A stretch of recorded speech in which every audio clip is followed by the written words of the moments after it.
This is Beckett's Table. I think the vision when creating Beckett's Table was to really create a spot that everyone could come and enjoy themselves. The menu at Beckett's Table is tagline seasonal American cooking. We do very high-end cooking techniques, but we want it to be approachable. We want it to be for everybody on a daily basis. Our goal is to change the menu 4 to 5 times a year, depending on what's fresh, what's seasonal, and what we're craving, really. The signature dish at Beckett's Table has to be the short ribs that are so tender and braised for hours, and we have the secret sauce that we braise it in. But for me, it's kind of funny because when I put up the grilled cheese sandwich and I smell it, like every single time I want to take a bite out of the grilled cheese sandwich. So when we were creating the menu, and especially the dessert menu, I really wanted to go back to childhood memories. And for me, one of those things was pecan pie. So what we did is we created a crust that had less sugar in it, has more ground pecans in the crust, and then we put figs in there. It's a perfect combination. My business partners and I have a little joke, and it's I stay out of the wine cellar and they stay out of the walk-in. Their expertise are with the front of house and with the beverage program, and their desire and their constant scrutiny over the list is second to none. They focus so much on Arizona and what all the amazing people in Arizona are starting to do with the beverage and wine, as well as including beverage from all over the world. When we were first designing the restaurant, we thought about how we wanted to integrate the kitchen into the space. So we actually literally jutted the kitchen out into the dining room on purpose. And it's great for me because I get to see and feel the dining room. A little kind of secret that I have in my head is that whenever I create a menu item, I want it to be craveable. Your brain automatically goes to that moment where you had that first taste, that first delicious bite of something. And so I just always try to make craveable food, delicious, craveable food. So Margaret, why did you pick Beckett's Table? I picked Beckett's Table because they always have delicious food. Oh, the food. Yes, I Awesome. love the food there. I like the decor and ambiance also, but I go for the food. What's your go-to appetizer? The eggs. The eggs, so the deviled eggs? Yes, they do a weekly deviled egg. You had those too? I had them as well. Oh, you did, Ryan? Yes. Yeah. Good.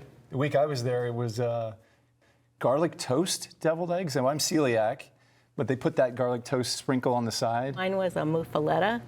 Oh, muffaletta. Yeah. Oh, wow. So They do they're change always it all the very time. good. Yes. They do. And I love deviled eggs.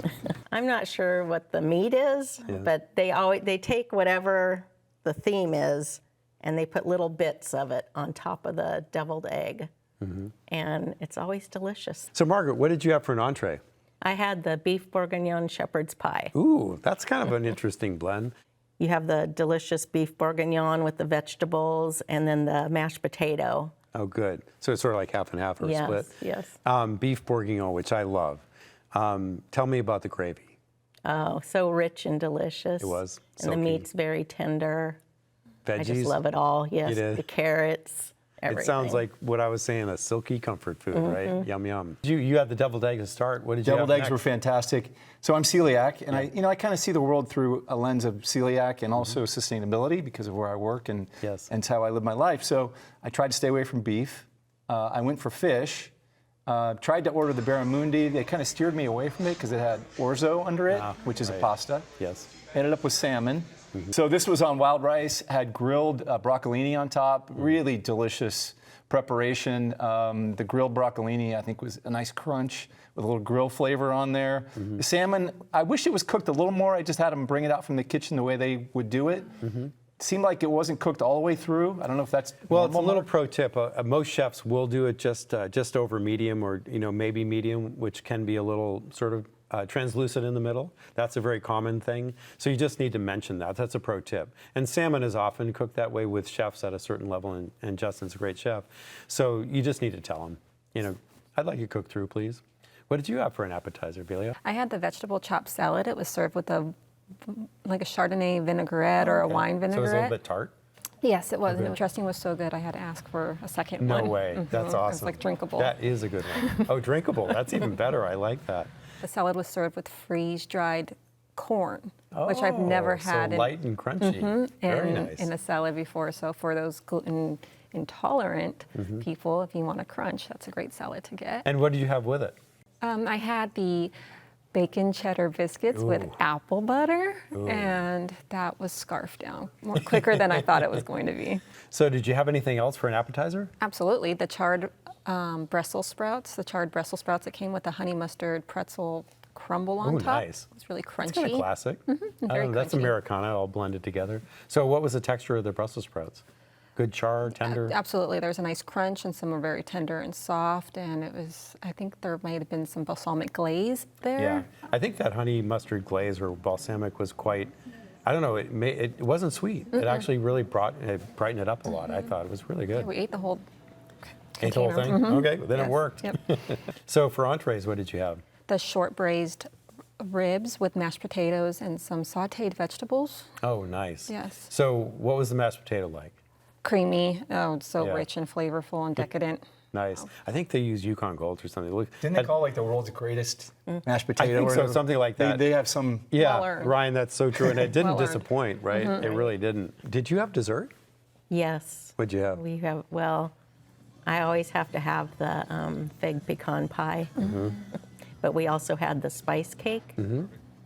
And I think we've tried all the desserts at one time or another. So I didn't go for the fig pecan pie. Is it like a fig base? Is that what it is? Or how I are think the it's figs? mixed Oh, it's mixed into the with base and then the pecans are on top Yes, and yes. caramelized. Sounds delicious. I love figs. And you can really buy the do. whole pie if you'd like. Oh, really? Yes. Well, that's a good tip. I like that. Did you have dessert, Delia? No, we had drinks, which were our dessert. What did you have for drink? We had an Arizona farmhand my husband had, which was this ginger whiskey drink, I believe, and then I had an old fashioned, and they were sweet enough to count as dessert. All right. That's a good tip. Ryan. No drinks for us, but I really appreciated the menu was very plainly labeled with gluten-free items. So we did have a dessert. We had a brownie that was in a white chocolate, sort of a, I don't know, at the bottom of a bowl with kind of a soup, I white think it's chocolate. creme thing. anglaise, they call it, or something like that. Something But like yes. that. I thought it was very good. I guess it was a flourless kind of chocolate. So excellent. Good. Really enjoyed it. So this is a time where we do pro tips. So I'm going to go around starting with you, Margaret. You know, one thing that the guests need to know that as you're the pro, what they need to know going into it. My pro tip would be to follow them on Facebook. Oh. You'll see weekly what their eggs are, what their veg plate is, and any special events. And Sundays is half-price wine bottles. Oh, yes. Ryan, what's your pro tip? My pro tip would be to meander over by where the chef is cooking because it's a low, at least for me, I'm a taller person, but it was a low bar there to see into what he's doing. And then right there, there's like a whole library of books, cookbooks, or books that are, restaurant guides for other cities. I just grabbed a few and, was thumbing through them as we're waiting for the food to come out. So that was really cool. Delia, what's your pro tip? I think that if you have somebody in your family that's apprehensive towards trying new vegetables, to take them there. You could have them explore and all different types of vegetables. They do it so well. If you want to try Beckett's Table, it's located at 37th Street and Indian School. An average meal is around $48, and they do take reservations.